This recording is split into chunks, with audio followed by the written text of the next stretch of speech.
Oke, Bismillahirrahmanirrahim. Assalamualaikum warahmatullahi wabarakatuh. Hari ini saya akan menjelaskan tentang materi terakhir di kuliah implementasi dan evaluasi sistem informasi, yaitu Software Quality Assurance. Software quality ini kaitannya dengan quality control, quality assurance, quality planning. Nah, outline-nya yang akan kita bahas, yang pertama adalah apa itu quality control, kemudian yang kedua apa itu quality assurance. Nah, yang pertama tentang quality control. Jadi, quality control adalah kegiatan-kegiatan atau aktivitas yang dilakukan untuk mencegah keluar atau lolosnya produk yang tidak bermutu. Jadi, sebelum kita launching produk untuk publik atau eh, menghasilkan produk yang siap untuk dilepas ke pasaran, tentu produk tersebut harus diuji agar jangan sampai kita mengeluarkan produk yang tidak berkualitas. Nah, itu yang disebut quality control atau QC, QC gitu tulisannya. Kemudian quality assurance.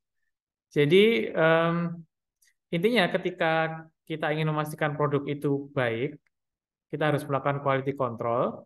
Pada quality control itu sebuah produk harus diuji coba agar kualitas yang dihasilkan terjamin. Dan apabila ditemukan kesalahan, maka harus diperbaiki. Tetapi masalahnya adalah kalau kita baru menemukan kesalahan pada tahap akhir atau ketika produk sudah jadi, maka bisa jadi proses perbaikannya akan memakan waktu yang lama dan biaya yang besar. Ibaratnya sesuatu sudah jadi, sudah terbentuk gitu, tetapi ada kesalahan mendasar di bagian dalamnya. Maka kita harus membongkar lagi, kemudian menyusun ulang dan kemudian merakit lagi hingga produk itu kembali siap dipasarkan. Oleh karena itu, pada quality assurance, kita harus memastikan semua proses itu terpantau, sehingga ketika terdapat kesalahan akan terdeteksi sedini mungkin. Ya, oke. Pindah ke sini. Sehingga apabila terdapat kesalahan akan terdeteksi sedini mungkin, sehingga menghindarkan kita baru menemukan kesalahan pada tahap akhir atau ketika produk sudah jadi. Jadi quality assurance dengan memastikan semua tahap pada proses itu terpantau akan meminimalisir biaya yang mungkin muncul akibat kesalahan pada proses produksi. Jadi ketika ada error harus terdeteksi sedini mungkin. Eh, jadi ada pengujian itu dilakukan di setiap tahap dari produksi sehingga eh, error ditemukan seawal mungkin sehingga untuk mengatasi error tidak membutuhkan waktu yang lama dan biaya yang besar. Nah, quality control itu adalah bagian dari quality assurance. Jadi quality control itu kan memastikan di belakangnya saja, tapi quality control memastikan keseluruhan dari proses. Nah, uh, ya memangnya apa sih yang harus dicek atau dipastikan bagus pada sebuah software atau apa sih yang menjadi indikator sebuah software itu dikatakan bagus atau lolos quality control.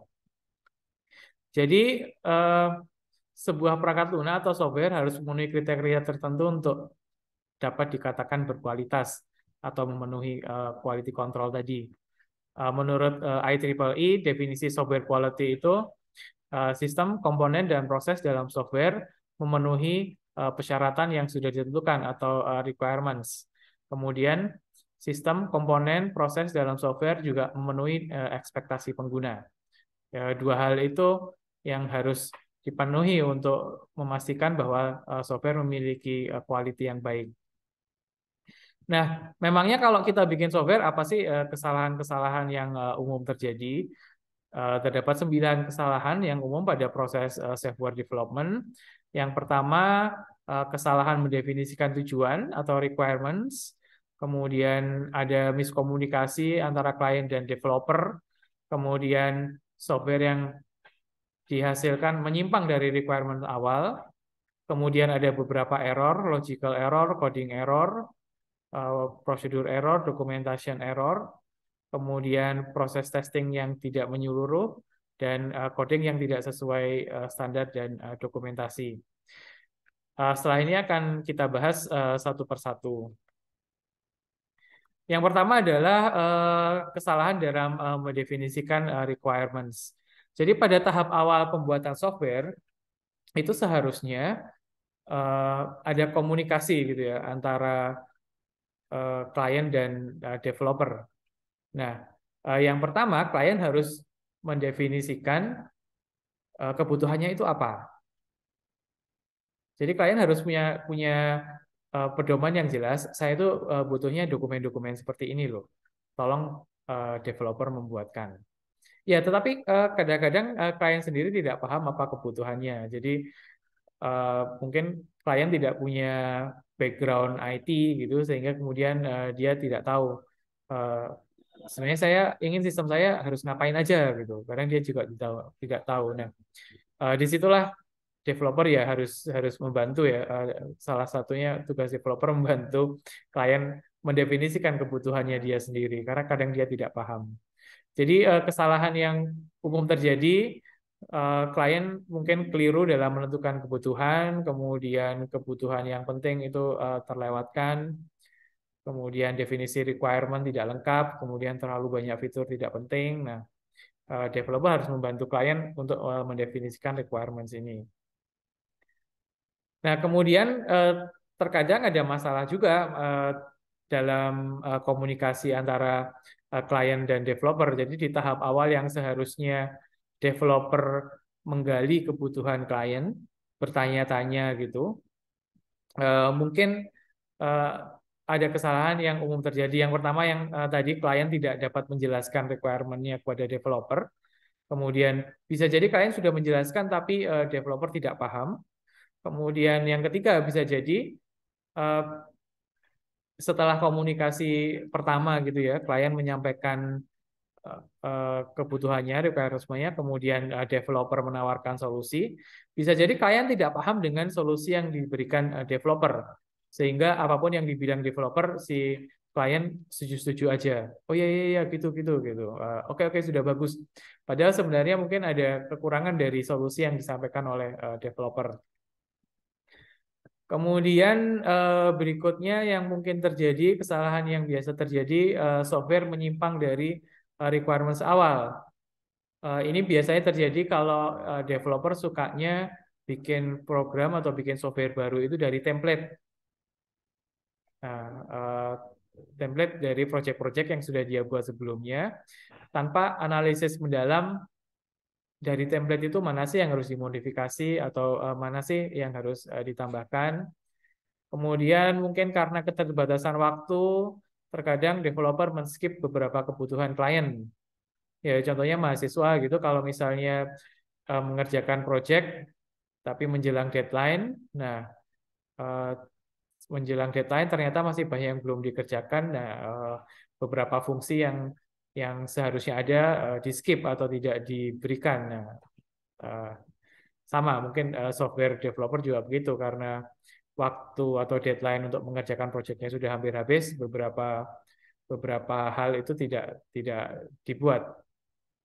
Kemudian nah bisa jadi developernya improvisasi gitu, dia agak sok tahu sedikit sehingga menambahkan hal-hal yang sebenarnya tidak diminta klien, yang mungkin kalau diberi tambahan tersebut akan membuat program lebih rumit, lebih menyulitkan user dan sebagainya.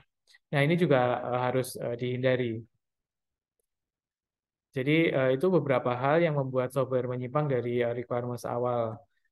Kemudian berikutnya logical design error, ini terkait dengan program itu sendiri. Bisa jadi terdapat kesalahan algoritma, kesalahan dalam satu proses sehingga mempengaruhi proses keseluruhan.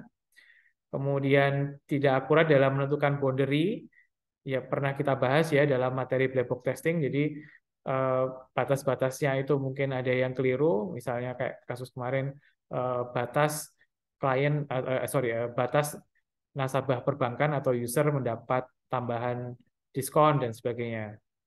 Kemudian bisa jadi programmer lalai dalam mengantisipasi masukan yang beragam dari user atau lalai dalam mengantisipasi kemungkinan ancaman keamanan dari user. Ya, user kan tidak semuanya anak baik-baik gitu. Ada user yang mungkin usil sehingga uh, ingin untuk uh, membobol keamanan dari software. Nah, itu harus diantisipasi juga.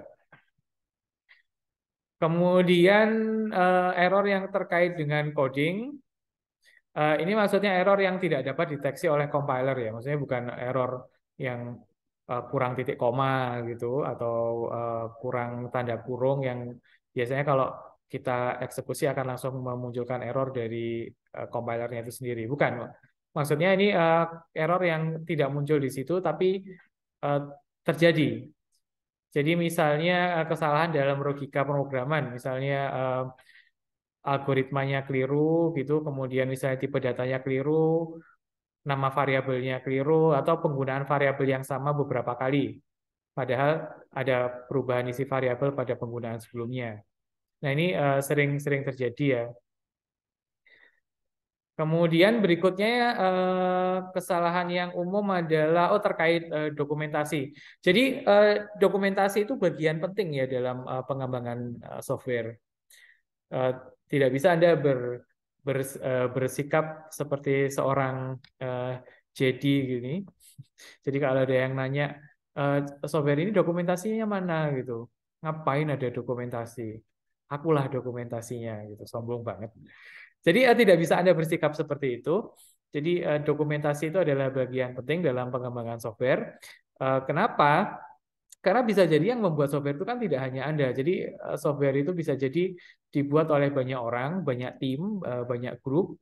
Jadi dokumentasi akan memudahkan integrasi antar grup. Karena bisa jadi tiap grup atau tiap tim atau tiap orang punya punya cara berpikir yang berbeda-beda, punya standar coding yang berbeda-beda. Kalau ini tidak didokumentasikan dengan baik, nanti ketika integrasi akan rawan memunculkan kekeliruan. Jadi dokumentasi dapat memudahkan transisi apabila salah seorang anggota tim tidak lagi berada dalam organisasi. Misalnya dia resign atau dipromosikan di jabatan yang lebih tinggi. Kalau tidak ada dokumentasi, akan sulit bagi anggota tim yang baru untuk memahami sistem yang sudah berjalan. Ya kayak si Jadi tadi, dia dengan sombongnya bilang I am documentation. Tapi kemudian dia sudah tidak berada di tim itu atau sudah tidak berada di project itu. Nah, orang baru terus harus nanya siapa kan juga tidak tidak tidak bisa begitu.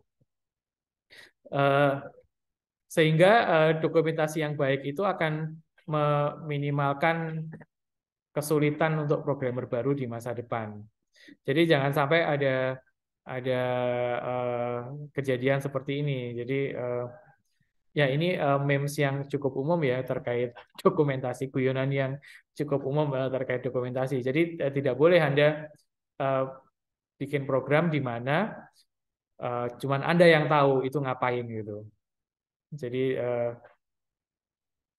tidak boleh Anda bikin program kemudian hanya Tuhan dan Anda yang tahu itu program itu ngapain. Kenapa? Karena Anda atau kita manusia punya punya sifat bisa lupa gitu. Nah, kalau hanya Tuhan dan si programmer yang tahu program ini ngapain dan kemudian programmernya lupa, nah akhirnya nanti hanya Tuhan yang tahu sebenarnya program itu ngapain. Sehingga akan menyulitkan programmer lain atau orang baru yang lainnya untuk memodifikasi atau mengembangkan program tersebut. Ya, ini memes yang lumayan umum terkait dengan kebiasaan programmer yang malas melakukan dokumentasi. Nah, dalam proses dokumentasi ini juga terkadang ada kesalahan, kesalahan yang umum antara lain misalnya dokumentasinya definisi fungsi dan prosedur dalam dokumentasi tersebut tidak jelas. Jadi mungkin yang bikin dokumentasi agak malas saja sehingga dia tidak menjelaskan dengan detail sebenarnya programnya itu ngapain, fungsi-fungsi di sana ngapain. Kemudian yang mungkin terjadi adalah algoritma dalam dokumentasi tidak sesuai dengan implementasi. Lu kok bisa? Ini karena ada mungkin kebiasaan dari sebagian programmer, dia ketika bikin program dia nggak bikin algoritmanya dulu, nggak gambar flowchart-nya dulu, nggak bikin desain dulu. Pokoknya coding aja dulu. Pokoknya coding aja, eh, ngetik aja, sampai tiba-tiba, loh programnya ternyata jalan. Gitu. Nah, tapi di sisi lain dia kemudian harus bikin desain atau bikin algoritma. Nah, eh, ya karena dia agak males juga, ya udah pokoknya algoritmanya dibikin lurus-lurus saja, seolah-olah semuanya terjadi normal-normal aja. Padahal yang sebenarnya dia lakukan atau yang sebenarnya dia tulis dalam code itu beda. Nah, itu harus kita hindari. Jadi praktek coding yang membuat program yang bagus itu diawali dari bikin desain dulu, bikin algoritma dulu. Ya, walaupun terus terang saya sendiri juga kadang agak males ya. Kalau bikin program ya udah ngetik aja, bikin aja programnya dulu. Ketika jalan ya udah selesai, nggak usah dokumentasi. Nah itu uh, mungkin sebaiknya bisa kita hindari. Kemudian documentation error yang lain, misalnya dokumentasi memuat fungsi dan prosedur yang sebenarnya tidak ada. Mungkin fungsi dan prosedur tersebut sempat direncanakan tetapi tidak digunakan pada akhirnya. Terus ya terakhir kesalahan yang umum dalam software development adalah kesalahan dalam proses testing. Jadi misalnya testing plan tidak menyeluruh, terdapat bagian dari software yang tidak dites, mungkin karena keterbatasan waktu atau ya testernya malas saja. Seharusnya dia menguji semua fungsi dalam program sehingga dipastikan semua fungsi berjalan dengan baik. Kemudian kesalahan proses testing adalah yang testing tidak didokumentasikan. Jadi misalnya terdapat banyak kesalahan tidak didokumentasikan dengan baik, nanti testernya tinggal bilang, wah ini programnya jelek, sudah gitu aja tanpa penjelasan. Nah itu juga praktek yang tidak baik. Kemudian komunikasi yang tidak baik antara tester dan developer. Jadi seharusnya tester setelah testing memberikan feedback kepada developer untuk kemudian diperbaiki.